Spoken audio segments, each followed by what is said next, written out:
इस कार्यक्रम के पुण्यार्चक हैं स्वर्गीय श्री किशन लाल जी, धर्मपत्नी स्वर्गीय श्रीमती बुद्धि देवी विनायका जैन की स्मृति में पुत्र एवं पुत्रवधू श्री प्रदीप सुलोचना विनायका जैन, पौत्र एवं पौत्रवधू संगीत प्रशांत निकिता विनायका जैन, पुत्री सुश्री प्रज्ञा जैन, प्रपौत्री काशवी वैभवी जैन विनायका, पौत्री एवं दामाद श्रीमती पारुल श्री सरल पाटनी, सूरत गुजरात। पता care of Pradeep traders, Guru Govind Singh road, Hazaribagh, Jharkhand.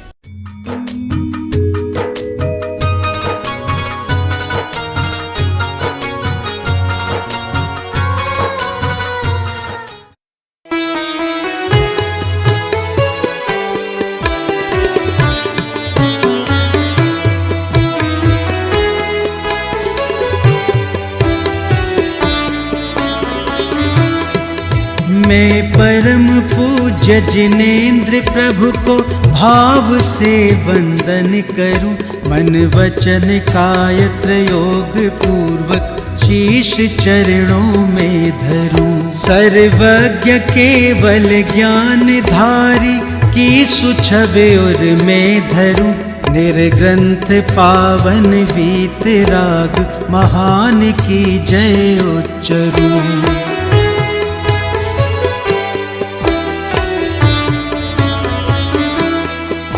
उज्ज्वल दिगंबर वेश दर्शन कर हृदय आनंद भरूं, अति विनय पूर्वक नमन करके सफल यह नरभव करूं। मैं शुद्ध जल के कलश प्रभु के पूज्य मस्तक पर धरूं, जलधार देकर हर्ष से अभिषेक प्रभु जी का करूं।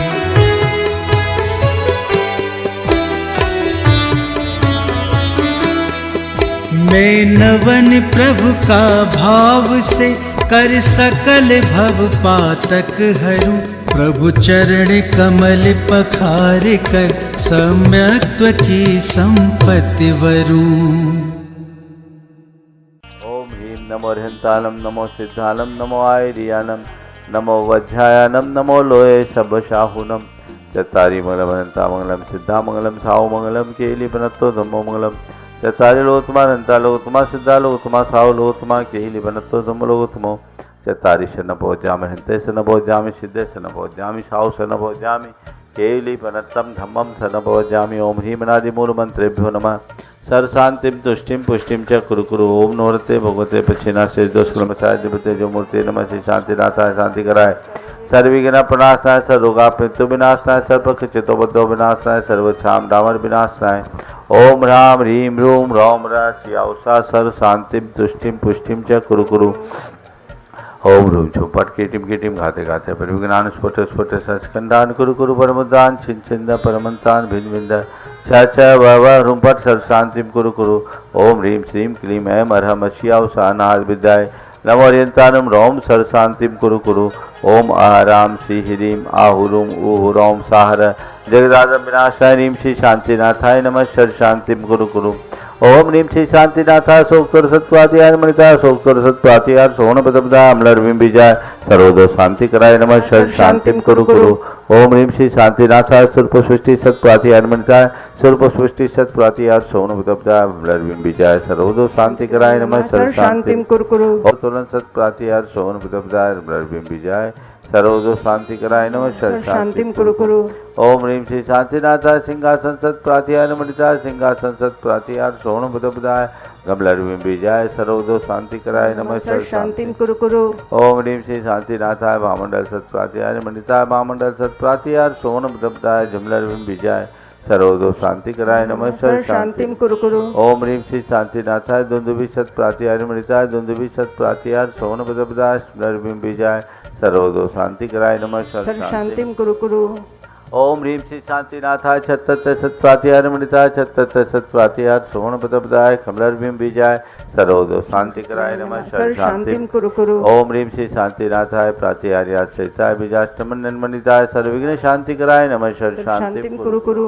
ओम ह्रीं अर्हं नमो जिनानं सर्व शांति भव। ओम ह्रीं अर्हं नमो ओहि जिनानं शांति भव। ओम ह्रीं अर्हं नमो परमो हि जिनानं दानुशारिणं सर्व शांति भव। ओम ह्रीं अर्हं नमो संभिन्चोदारानं सर्व शांति भव। ओम ह्रीं अर्हं नमो स्वयं बुद्धानं सर्व शांति ओम ह्रीम अर्हम नमो पत्ते बुद्धानम सर्व शांति ओम ह्रीम अर्हम नमो बोहि बुद्धानम सर्व शांति ओम ह्रीम अर्हम नमो उजु मदीनम सर्व शांति ओम ह्रीम अर्हम नमो विवुर मदीनम सर्व शांति ओम ह्रीम अर्हम नमो दशपुबीनम सर्व शांति ओम ह्रीम अर्हम नमो चौदशपुबीनम सर्व शांति ओम ह्रीम अर्हम नमो ठंगमानमित्तु कुशलानम सर्व शांति ओम ह्रीम अर्हम नमो नानम सर्व शांति ओम ह्रीम अर्हम नमो आकाशगामिनम सर्व शांति ओम ह्रीम अर्हम नमो आशिविशानम सर्व शांति ओम ह्रीम अर्हम नमो दिट्टिविशानम सर्व शांति ओम ह्रीम अर्हम नमो उग्गतवानम सर्व शांति ओम ह्रीम अर्हम नमो दित्ततवानम सर्व शांति ओम ह्रीम अर्हम नमो तत्ततवानम सर्व शांति ओम ह्रीम अर्हम नमो महातवानम सर्व शांति ओम ह्रीम अर्हम नमो घोरतवानम सर्व शांति ओम ह्रीम अर्हम नमो घोर गुणानम सर्व शांति ओम ह्रीम अर्हम नमो घोर परक्मानम सर्व शांति ओम ह्रीम अर्हम नमो घोर गुणबंभयारीनम सर्व शांति ओम ह्रीम अर्हम नमो आमो सही सर्व पत्तानम शांति ओम ह्रीम अर्हम नमो खेलो सही सर्व पत्तानम शांति ओम ह्रीम अर्हम नमो जल्लो सही पत्तानम सर्व शांति ओम ह्रीम अर्हम नमो विठ्ठो सही सर्व पत्तानम शांति ओम ह्रीम अर्हम नमो सवो सही सर्व पत्तानम शांति ओम ह्रीम अर्हम नमो मन बलीनम सर्व शांति ओम ह्रीम अर्हम नमो बची बलीनम सर्व शांति ओम ह्रीम अर्हम नमो काय बलीनम सर्व शांति ओम ह्रीम अर्हम नमो खीर सवीनम सर्व शांति ओम ह्रीम अर्हम नमो शप्पि शवीनम सर्व शांति ओम ह्रीम अर्हम नमो महु सर्व शवीनम शांति ओम ह्रीम अर्हम नमो अमी सर्व शवीनम शांति ओम ह्रीम अर्हम नमो खीन सर्व महानशानम शांति ओम ह्रीम अर्हम नमो बद्धमाननम सर्व शांति ओम ह्रीम अर्हम नमो लोये सब सिद्धाय सर्व दनानम शांति ओम ह्रीम अर्हम नमो भगवतो महदी महावीर बद्धमान बुद्धिर्षिनम छेदी सर्व शांति शांतिर्भवतु ओम नमो भगवतो बद्धमान सरिशस्त्रजस्तकम जलम तम गच्छै आयासम पायालम लोयानम भूयानम जुया भुवा देवा रंगदेवा थमनेवा मोनेवा सब जीव सत्तानम पराजितो भवतु में रख रख स्वाहा श्री शांतिरस्तु सदास्तु सेवामस्तु सदास्तु जयोस्तु सदास्तु नित्यमारोग्यमस्तु सदास्तु सर्वेषां तुष्टिरस्तु सदास्तु पुष्टिरस्तु सदास्तु समृद्धिरस्तु सदास्तु कल्याणमस्तु सदास्तु सुखमस्तु सदास्तु अभिवृद्धिरस्तु सदास्तु दीर्घायुरस्तु सदास्तु कुलगोत धनानि सदा सन्तु सदास्तु सद्धर्म श्री बलायुरारोग्य ऐश्वर्याभिवृद्धिरस्तु सदास्तु सदास्तु ओम ह्रीम अर्हम नमो संपूर्ण कल्याण मंगल रूप मोक्ष पुरुषार्थस्य भवतु संपूज्यकानां प्रतिपालकानां यतीन्द्र सामान्य तपोधनानां देशस्य राष्ट्रस्य पुरस्य राज्ञः करोतु शान्तिं भगवान जिनेन्द्र करोतु शान्तिं भगवान जिनेन्द्र शान्तिं भगवान जिनेन्द्र घाति कर्माण केवल ज्ञान भास्करा कुर्वन्तु जगतां शान्तिं पुष्पाध्या जिनेश्वर केवल श्री आदिनाथ भगवान की जय जय जय चंद्रप्र भगवान की जय जय शांतिनाथ भगवान की जय जय जय वासनाथ भगवान की जय जय जय महावीर भगवान की सिद्धान नमो सिद्धान नमो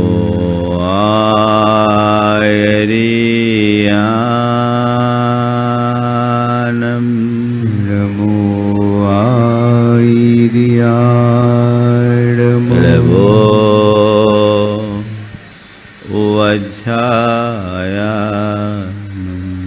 नमो वज्राया नमो लोये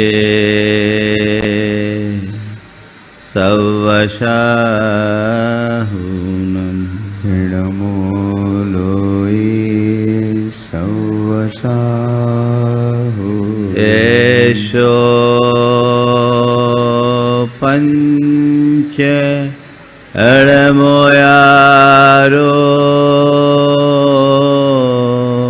ऐसो पंचणमोयारो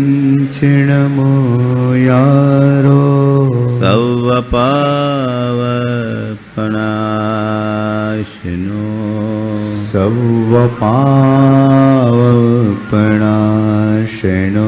मंगलारं च सवेसिम् मङ्गलाणमुचे सौवेशिं पढमं होय मङ्गलं पढुमं होय मंगलम। जय बोलो देवादिदेव खजराट श्री भगवान महावीर स्वामी की जय जय जय। अहिंसा परमो धर्म की जय जय जय। परम पूज आचार्य गुरुवर श्री विद्यासागर जी जय जय जय। पूज मुनिवर श्री प्रमाण सागर जी महाराज की। पूज मुनिवर श्री अरह सागर जी महाराज की। ओ कुरल काव्य पर हम विगत दिनों से चर्चा कर रहे हैं। आज प्रकरण कीर्ति का है। कल दान की बात हुई थी और ये कहा गया था कि गृहस्थ की शोभा दान से होती है और बिना दान के जीवन का कल्याण नहीं। आज क्रम कीर्ति का है। हर किसी को कीर्ति पसंद है, अकीर्ति और अपकीर्ति कोई नहीं चाहता, है ना। सवाल है कीर्ति का, कीर्ति कैसे हो। आज के संदर्भ में 4 बातें मैं आप सबसे कहूँगा। कीर्ति पाना, कीर्ति फैलाना, कीर्ति चाहना और कीर्ति को सह नहीं पाना। चारों स्थितियां कीर्ति के साथ जुड़ी हुई है। किसी किसी व्यक्ति की यश कीर्ति बहुत प्रबल होती है। उसे देखकर हर किसी का हृदय हर्ष से भरता है। बहुत ज्यादा नेम और फेम होता है। हर कोई चाहता है कि मेरी भी कीर्ति हो। चाहते हो कि नहीं? पर कीर्ति होती कैसे है? जिस फूल में सुगंध होगी भौरे अपने आप आएंगे, और सुगंध विहीन पुष्प में कौन आएगा? तुम्हारे अंदर कुछ हो तब तुम्हारा सुयश फैलेगा। किसी ने बहुत अच्छी बात लिखी है, सदाकत खुद बखुद करती है शोहरत जमाने में। सदाकत खुद बखुद करती है शोहरत जमाने में। कभी खुशबू भी कहती है कि मुझे तुम सूंघ कर देखो। सुयश तो सद्गुणों का होता है, और तुम मनुष्य जीवन को पाए हो तो तुम्हें सुयश तो मिलना ही चाहिए। पर सुयश कैसे फैले? तो कहते हैं कीर्ति दानानुसारिणी। कीर्ति दान का अनुसरण करती है। जो मनुष्य जितना अधिक दान करता है उसका उतना अधिक यश फैलता है। आज कीर्ति के संदर्भ में जो वाक्य यहाँ हैं, मैं उनकी चर्चा से अपनी बात को प्रारंभ करता हूँ। गरीबों को दान दो और कीर्ति कमाओ। मनुष्य के लिए इससे बढ़कर लाभ और किसी में नहीं है। गरीबों को दान दो और कीर्ति कमाओ। मनुष्य के लिए इससे बढ़कर लाभ और किसी में नहीं है। अपने मन से पूछो, तुम्हें किसमें लाभ दिखता है? प्रायः मनुष्य अर्थ लाभ को ही अपने जीवन का लाभ मान करके चलता है ना। जब कभी भी आप प्रॉफिट और लॉस के बारे में सोचते हो तो क्या है? केवल पैसों के संदर्भ में देखते हो। हमने पैसा कितना कमाया, पैसों के लाभ को ही जो लाभ गिनते हैं, वे बहुत छोटा लाभ लेते हैं, क्योंकि पैसा का लाभ तो थोड़े दिन का और यही छूट जाने वाला है। पैसे के लाभ के साथ साथ यदि पुण्य और यश का लाभ है तो वही असली लाभ है। पुण्य मनुष्य के भवांतर में भी जाता है और यश व्यक्ति के चले जाने के बाद भी बना रहता है। दानी का सुयश सर्वत्र फैलता है। आज भी हम कर्ण का नाम सुनते ही दानवीर कर्ण के रूप में उसे याद करते हैं। एक ऐसा व्यक्तित्व जिसने मरते दम तक अपनी दानशीलता को नहीं छोड़ा।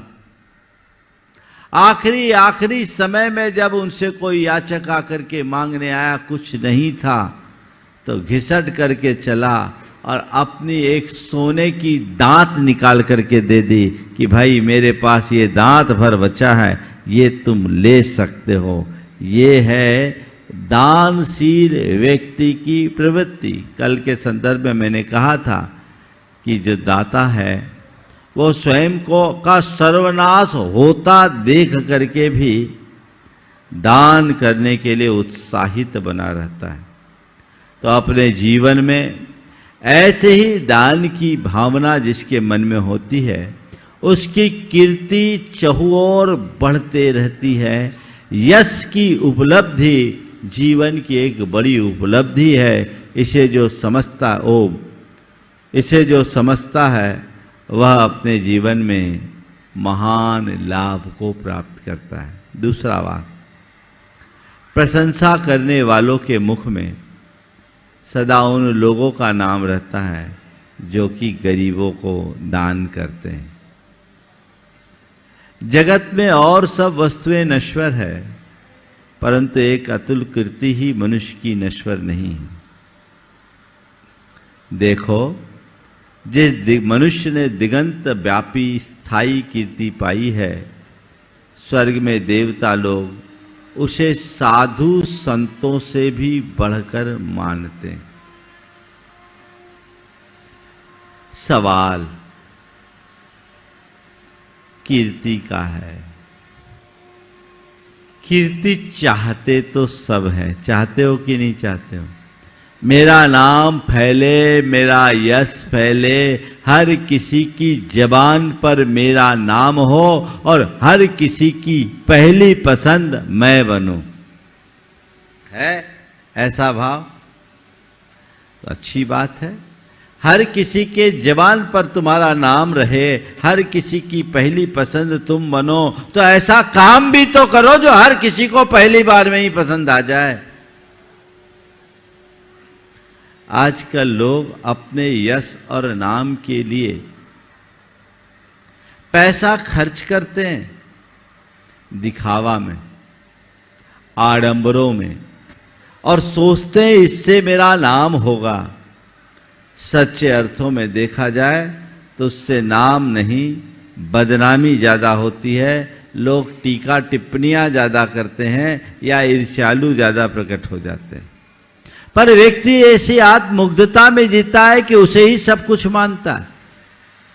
आज किसी व्यक्ति से कहो अच्छे काम में अपना धन लगाए तो उसके लिए 100 बार सोचेगा। पर शादी विवाहों में, पार्टियों में लाखों, अब तो करोड़ों रुपया भी फूंकने में व्यक्ति को संकोच नहीं लगता। एक झटके में सब स्वाहा। वो व्यक्ति इसलिए करता है, एक व्यक्ति ने अपने बेटे के विवाह में काफी मोटी रकम खर्ची, मैं फिगर नहीं बता रहा हूं।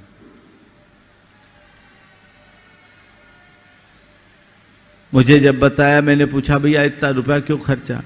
बोला महाराज मेरे पास पैसा है, मैंने सोचा कुछ नाम हो तो ऐसे खर्चा करूंगा तो नाम होगा।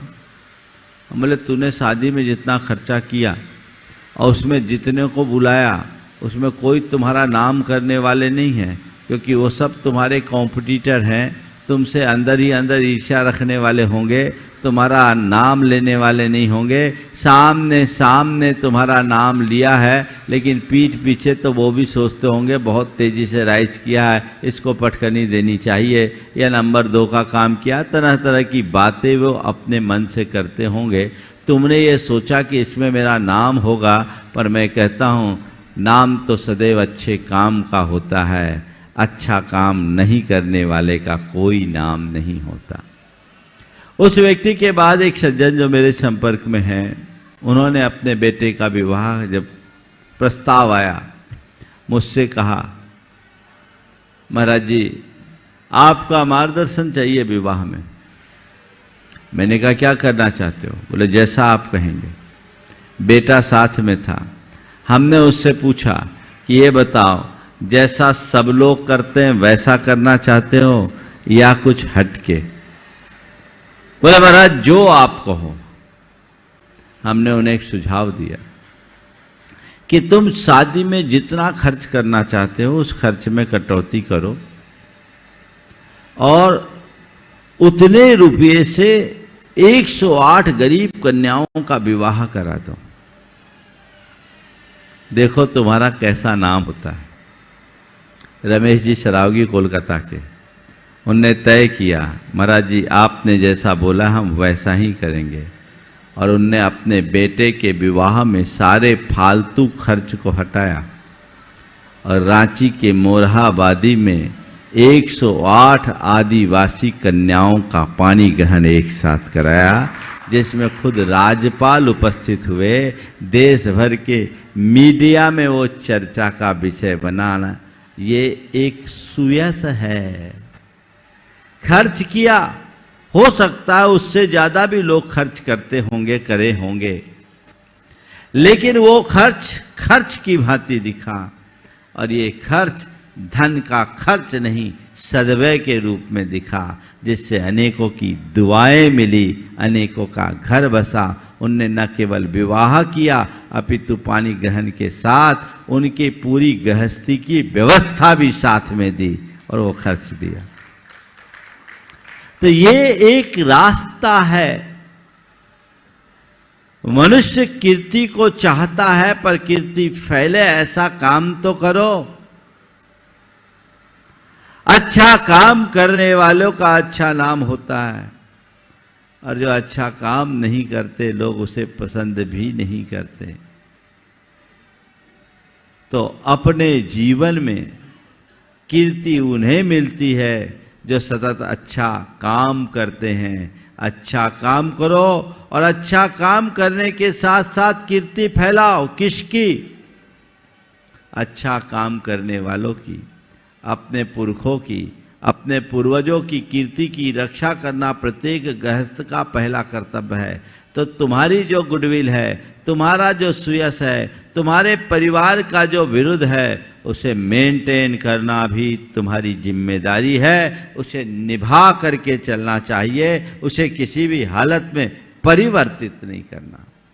ये हर व्यक्ति की जिम्मेदारी है। मुझे अपने पुरखों की कीर्ति की रक्षा करना है, कीर्ति को फैलाना है, उसे कलंकित नहीं होने देना है। अपने आचरण से, अपने व्यवहार से, अपने विचारों से, अपनी प्रवृत्तियों से कुछ ऐसा स्थापना, ऐसा मार्ग स्थापित करना है जिससे देखकर मेरे साथ लोग मेरे पुरखों का भी बहुमान करे। ये कीर्ति फैलाना है,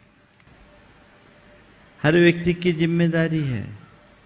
आजकल लोग कीर्ति को फैलाने की बात कम, कीर्ति को कलंकित करने की बात ज्यादा करते हैं, या फिर खुद के नाम की इतनी अधिक महत्वाकांक्षा पाल लेते हैं कि उसके कारण कई बार वे मर्यादाहीन काम भी कर डालते हैं, और कभी कभी ऐसी स्थिति बन जाती है कि उन्हें खुद भी लज्जित होना पड़ता है। ऐसी बातों से बचे। कीर्ति चाहो मत, ऐसा काम करो कि कीर्ति फैले। तुम चाहोगे कि मेरा नाम हो तो बदनाम हो जाओगे, क्योंकि ऐसे लोग आत्म प्रशंसक होते हैं। हर जगह अपना नाम चाहते, अपना नाम चाहते, अपना नाम चाहते हैं। और काम इतना करते हैं, नाम इतना चाहते हैं। और आजकल तो ऐसा ही होता है, छोटा सा काम करोगे, 2 केला बांटोगे और व्हाट्सएप में, फेसबुक में, ट्विटर में, सब में डाल दोगे। काम थोड़ा किया, नाम ज्यादा। हम आपसे पूछते हैं, ऐसे पोस्ट डालने वालों के प्रति आपकी क्या प्रतिक्रिया होती? सकारात्मक या नकारात्मक? हाँ बोलो। हाँ, तो फिर आप अपनी नकारात्मक प्रतिक्रिया लेने के लिए ऐसे पोस्ट डालते क्यों? घटिया काम करने वालों का बढ़िया नाम नहीं हो सकता, और अच्छा काम करने वालों को नाम की कभी जरूरत नहीं होती। नाम तो अपने आप लोगों के जबान पर चढ़ता है।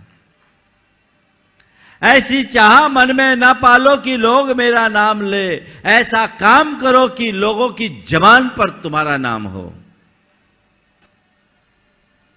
आज हर कोई महत्ता पाने की चाह रखता है, महान बनने का रास्ता नहीं अपनाता है। अच्छा बनोगे तो अच्छा अपने आप कहलाओगे, अच्छा करोगे तो अच्छा अपने आप कहलाओगे। अच्छा करो मत, अच्छा बनो मत, मैं अच्छा कहलाऊं, ऐसी सोच रखना कतई अच्छी नहीं है। तो कीर्ति पाना, कीर्ति फैलाना, कीर्ति को फैलाओ। क्या बात कही है देखो, वह विनाश जिससे कीर्ति में वृद्धि हो, और वह मृत्यु जिससे लोकोत्तर यश की प्राप्ति हो, ये दोनों बातें किन्हीं आत्मबलशाली पुरुषों के मार्ग में ही आती है। वह विनाश जिसमें कीर्ति में वृद्धि हो, और वह मृत्यु जिससे लोकोत्तर यश की प्राप्ति हो, ये दोनों बातें किन्हीं आत्मबलशाली पुरुषों के मार्ग में ही आती है। जिन मनुष्यों का आत्मबल मजबूत होता है और जिनका जीवन पूरी तरह ध्येयनिष्ठ होता है, वे सदैव ऐसा ही काम करते हैं जो उनको सुयश दिलाता है। ऐसा कोई काम नहीं करते जिससे उनके जीवन में कलंक लगता। कलंक लगे ऐसा काम कतई मत करो, न होने दो। क्या करें, विनाश भी हो पर कीर्ति की वृद्धि हो तो स्वीकार है, मृत्यु हो लेकिन फिर भी लोकोत्तर यश की प्राप्ति हो तो हमें स्वीकार है। लोग मृत्यु तुल्य कष्ट को पाने के लिए तैयार हो जाते हैं, लेकिन कभी भी मर्यादा विहीन आचरण नहीं करते। हमारे बीच ऐसे अनेक उदाहरण हैं जिनने घोर विपदा का सामना किया, लेकिन अपने सत्य से विचलित नहीं रहे। आज वे चले गए तो भी उनका सुयश यहां पर है। हम सेठ सुदर्शन की बात करते हैं। सुदर्शन सेठ के ऊपर मिथ्या आरोप लगाया गया, उन्होंने उसका कोई प्रतिवाद नहीं किया। वो चाहते तो रानी का सत्य उजागर कर सकते थे, पर्दाफाश कर सकते थे, लेकिन उन्होंने ऐसा नहीं किया, क्योंकि उनके साथ उनका सत्य था। उन्हें पक्का विश्वास था कि मैं जब कुछ किया ही नहीं तो मैं इसमें कोई गुनाहगार नहीं। और रहा सवाल मेरे ऊपर आई हुई आपत्ति का, तो ये उपसर्ग है। उपसर्ग तो महामुनियों के जीवन में भी आते हैं, ये तो केवल निमित्त बनकर आए हैं। मेरे कर्म का उदय आज ऐसा है जिसके परिणाम स्वरूप इस तरह का उपसर्ग है। ठीक है, जो होगा सो होगा, ये बाहर है, मेरे भीतर कुछ नहीं।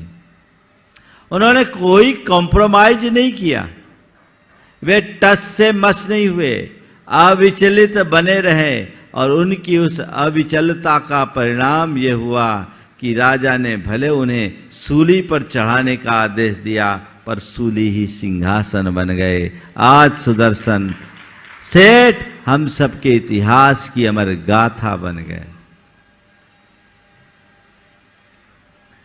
तो लोग कैसा भी विनाश हो उसे स्वीकार कर लेते हैं, क्योंकि उनका लक्ष्य ऊंचा है। ध्येय विस्तृत है, जिनका लक्ष्य ऊंचा होता है, जिनका ध्येय विस्तृत होता है, वे कभी हल्केपन में कोई काम नहीं करते। अपने जीवन को उसी रास्ते पर आगे बढ़ाने की कोशिश करना चाहिए जिससे हम अपने जीवन को सही बना सके, अच्छा बना सके और लोगों के लिए अच्छी प्रेरणा दे सके। यदि मनुष्य को जगत में पैदा ही होना है तो उसको चाहिए कि वह सुयश का उपार्जन करे।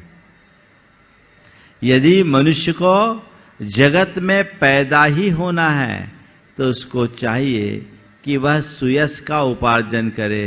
जो ऐसा नहीं करता उसके लिए तो यही अच्छा था कि वह जन्म ही नहीं लेता। क्या बड़ी बात की। तुमने नरभाव पा करके अपना यश नहीं बढ़ाया, तुम्हारा जन्म लेना बेकार।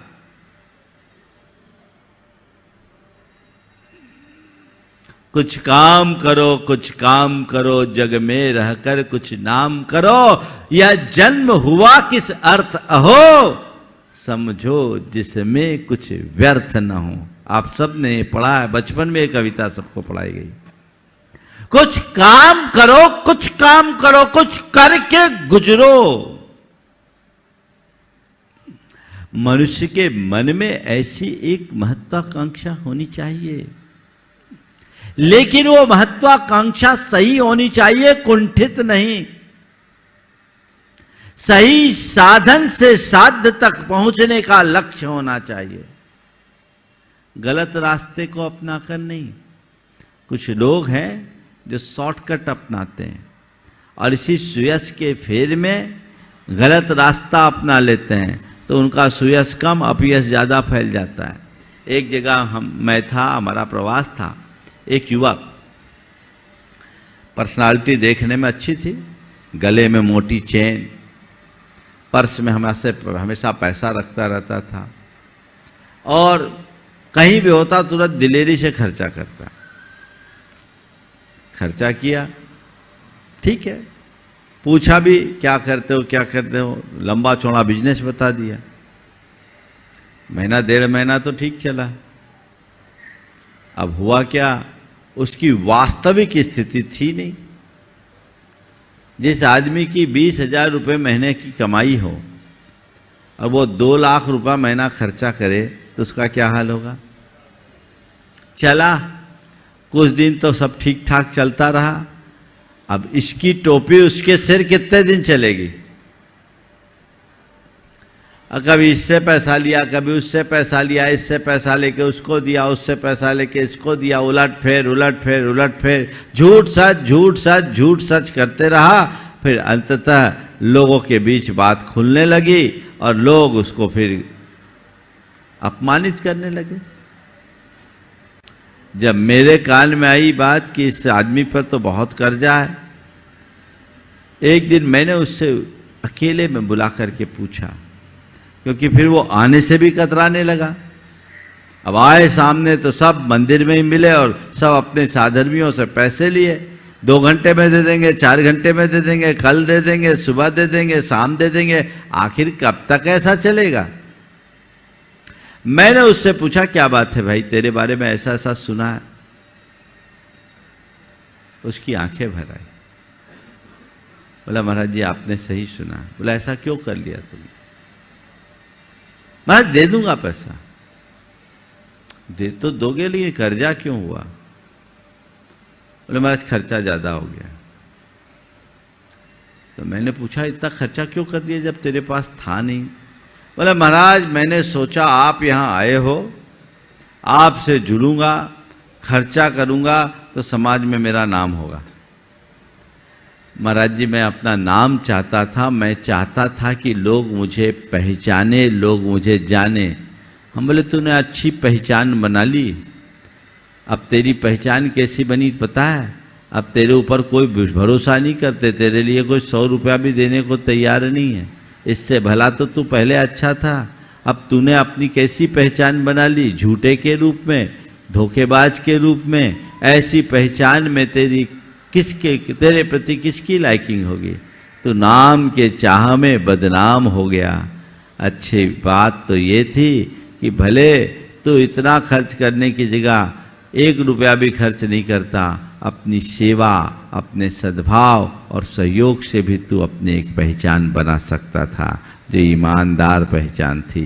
तू ये सोचा कि मैं खर्च कर करके अपनी पहचान बनाऊंगा, तो ये तेरी कुंठित महत्वाकांक्षा थी। मैंने समझाया और उस समय तक उसके ऊपर 12 लाख का कर्जा चढ़ गया था, 1-2 रुपये का नहीं, जो उसकी हैसियत की दृष्टि से बहुत ज़्यादा था। ठीक है, लोगों ने मिल करके बैठ करके उसका रास्ता निकाला, उसका स्थितिकरण हुआ, उसकी कुछ संपत्ति उसे बेचनी पड़ी। लेकिन कहने का तात्पर्य यही है कि कई बार लोग यश पाने के चक्कर में ऐसा कर्म कर देते हैं जिससे उल्टा अपयश होता है। धर्म क्षेत्र में भी बड़ी बड़ी दान राशि घोषित कर देते हैं लोग, भरी सभाओं में घोषित कर दिए, बोल दिए, औकात है नहीं, तो पहले तो कुछ दिन उनका नाम चलता है और बाद में उसके लिए टीका टिप्पणी, ये तो केवल बोलता है, करता कुछ नहीं है। तो मनुष्य जन्म पाए हो तो कुछ ऐसा काम करो जिससे तुम्हारा नाम हो, लेकिन कैसा काम? वही काम जो तुम कर सकते हो। जैसी तुम्हारे पास योग्यता है, जैसी तुम्हारे पास क्षमता है और जितने तुम्हारे संसाधन है उसके अनुरूप काम करो। कोई जरूरी नहीं है कि तुम दान दे करके ही अपना नाम बनाओ। दान दे सको अच्छी बात है, दान नहीं दे सकते तो योगदान दे करके भी तुम अपनी पहचान बना सकते हो। मेरा तो मानना है दान देने से बड़ा योगदान देना है। कहीं तो कुछ करो, आगे तो बढ़ो, जीवन की दिशा तो सुनिश्चित करो। बिना कुछ किए जीवन का कल्याण नहीं। और एक बात और बोलता हूं, नाम की चाह से काम करना भी बड़ी कमजोरी है। नाम की चाह मत करो, कीर्ति चाहोगे तो अकीर्ति फैलेगी। कहा जाता है संपदा और कीर्ति, कीर्ति को कुंवारी माना जाता है और संपदा को वेश्या। क्यों? इसलिए कि संपदा किसी एक के पास नहीं रहती, रोज अपना पति बदल लेती, इसलिए उसे वेश्या के समान कहा। और कीर्ति को कुंवारी इसलिए कहा जाता है कि जो कीर्ति को चाहते हैं कीर्ति उन्हें नहीं चाहती, और जिसे कीर्ति चाहती है वो कीर्ति की तरफ देखते नहीं है, इसलिए बेचारी कुंवारी रह गई, उसका विवाह ही नहीं हो पाया। जो कीर्ति को चाहते कीर्ति उसे पसंद नहीं करती, और जिसे कीर्ति पसंद करती है वो कीर्ति को पसंद नहीं करते, उसकी तरफ देखते नहीं, इसलिए कीर्ति कुमारी है। यश चाहने से नहीं मिलता, यश तो वैसा काम करने से मिलता है। इसलिए हमेशा अपने आप को देखने के लिए ध्यान रखने की जरूरत है। तो कीर्ति होना, कीर्ति चाहना, कीर्ति फैलाना, और अब कीर्ति को सह नहीं पाना, ये बहुत खतरनाक है। कुछ लोगों के पेट में दर्द इसीलिए होता है कि हमारे पड़ोसी का नाम क्यों हो रहा है, दूसरों के नाम होने से इनको तकलीफ होती है। बहुत अच्छी बात लिखी, जो लोग दोषों से सर्वथा रहित नहीं है, जो लोग दोषों से सर्वथा रहित नहीं हैं, वे स्वयं निज पर तो नहीं बिगड़ते, पर वे अपनी निंदा करने वालों पर क्यों क्रुद्ध होते हैं। अरे तुम्हारे अंदर दोष है तो तुम्हारी आलोचना होगी, तुम्हारी निंदा करने वाले पर तुम क्रुद्ध क्यों हो रहे हो। सच्चे अर्थों में तुम्हें बिगड़ना है तो आलोचक पर मत बिगड़ो, अपने ऊपर बिगड़ो कि देखो मेरे अंदर क्या बिगाड़ है जिसे मुझे सुधार करना है। प्रायः मनुष्य के मन में जब ईर्ष्या की प्रबल भावना होती है तो वो दूसरे का सुयश नहीं सह पाता। ईर्ष्यालु व्यक्ति का चित्त बड़ा संकीर्ण होता है, हृदय बड़ा अनुदार होता है। तो ऐसा व्यक्ति कभी किसी की बढ़ती को देख नहीं पाता, तो वो फिर इस तरह का उपक्रम कर बैठता है जिससे उसकी रही सही छवि भी और धूमिल हो जाती है। ऐसा काम कभी मत करो। आप लोग बोलते हो देख दूसरों की बढ़ती को कभी न ईर्ष्या भाव धरूं। ईर्ष्या कभी मत करो। कीर्ति किसी की हो रही है तो उसके बल पर हो रही है, उससे प्रेरणा पाओ, पर उसको देख करके जलोगे कुड़ोगे तो अपना सर्वनाश ही करोगे, हासिल कुछ भी नहीं होगा। तो जलो कुड़ो मत, अपने लिए आगे बढ़ने की बात करो और अपने जीवन को उसी अनुरूप देखो। बहुत अच्छा वाक्य है, बदनाम लोगों के बोझ से दबे हुए देश को देखो। बदनाम लोगों के बोझ से दबे हुए देश को देखो, उसकी समृद्धि भूतकाल में चाहे कितनी ही बड़ी चढ़ी क्यों न रही हो, धीरे धीरे नष्ट हो जाएगी। जिस देश की गुडविल खराब हो उस देश को कौन पूछेगा? पूछेगा क्या? हमने सुना है भारत का भ्रष्टाचार में बहुत अग्रिम स्थान है। कौन सा नंबर है? पहले तो शायद 75वां नंबर था। हाँ हाँ, अंतिम 3 में है, माने एकदम चरम पर है। हाँ 70 है, 78, 75 से 78 हो गया है। तो ये कहां चले गए? इसके जिम्मेदार कौन है? इसके जिम्मेदार आप हो। हर व्यक्ति के हृदय में देश के प्रति निष्ठा होनी चाहिए, चाहे देश हो, चाहे राज्य हो, चाहे समाज हो, चाहे परिवार हो, कोई परंपरा हो। आपका आचरण ही आपकी प्रासंगिकता को बनाए रखता है। यदि वो आप संभाल कर रखेंगे तो जीवन सुखी होगा, अन्यथा सब जीवन नष्ट हो जाएगा। वही लोग जीते हैं जो निष्कलंक जीवन व्यतीत करते हैं और जिनका जीवन कीर्ति विहीन है, वास्तव में वे मुर्दे ही हैं। इन वाक्य को हम समझें और अपने जीवन को आगे बढ़ाएं। यहीं पर विराम। बोलिए परम पूज्य। इस कार्यक्रम के पुण्यार्चक थे स्वर्गीय श्री किशन लाल जी, धर्मपत्नी स्वर्गीय श्रीमती बुद्धि देवी विनायका जैन की स्मृति में पुत्र एवं पुत्रवधू श्री प्रदीप सुलोचना विनायका जैन, पौत्र एवं पौत्रवधू संगीत प्रशांत निकिता विनायका जैन, पुत्री सुश्री प्रज्ञा जैन, प्रपौत्री काशवी वैभवी जैन विनायका, पौत्री एवं दामाद श्रीमती पारुल श्री सरल पाटनी, सूरत गुजरात। पता care of Pradeep traders, Guru Govind Singh road, Hazaribagh, Jharkhand.